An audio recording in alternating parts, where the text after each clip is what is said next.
Écoutez, il y a 2 affaires en cours en ce moment. La première concerne le président du Parti conservateur, Nadine Zahawi, qui a été brièvement aussi ministre des Finances et qui est actuellement ministre sans portefeuille et qui donc siège au Conseil des ministres.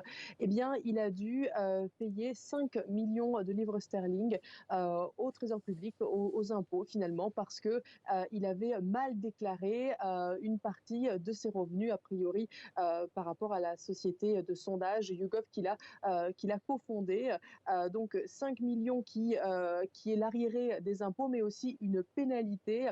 Et il y a quelques jours, Rishi Sunak avait dit que l'affaire était close, mais comme on a appris ce week-end qu'il y avait en plus cette pénalité, eh bien finalement le Premier ministre a décidé qu'il fallait ouvrir une enquête. Pour l'instant, Nadine Zahawi reste à la tête du Parti conservateur, mais certains députés demandent sa démission. Et puis l'autre scandale concerne le président de la BBC, le service public.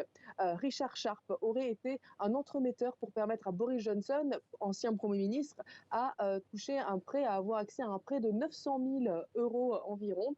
Il aurait mis en contact un financier et Boris Johnson. Et quelques temps après, il a été nommé président de la BBC. Le président de la BBC est le garant de l'impartialité du service public. Il y a donc soupçon de conflit d'intérêts. Downing Street estime qu'il n'y a pas eu de copinage et Richard Sharp ainsi que Boris Johnson s'en défendre, mais il y a aussi une enquête qui est ouverte là-dessus, sachant qu'il y a aussi une troisième enquête pour un autre ministre, pour Rishi Sunak, le ministre des Affaires étrangères, qui a été accusé, l'ancien ministre des Affaires étrangères, Dominique Raab, qui a été accusé de harcèlement sur des employés et des fonctionnaires. Il y a donc 3 affaires pour Rishi Sunak, qui avait pourtant promis à son arrivée à Downing Street d'être le parangon de l'intégrité, d'une grande différence, avait-il dit, avec son prédécesseur Boris Johnson.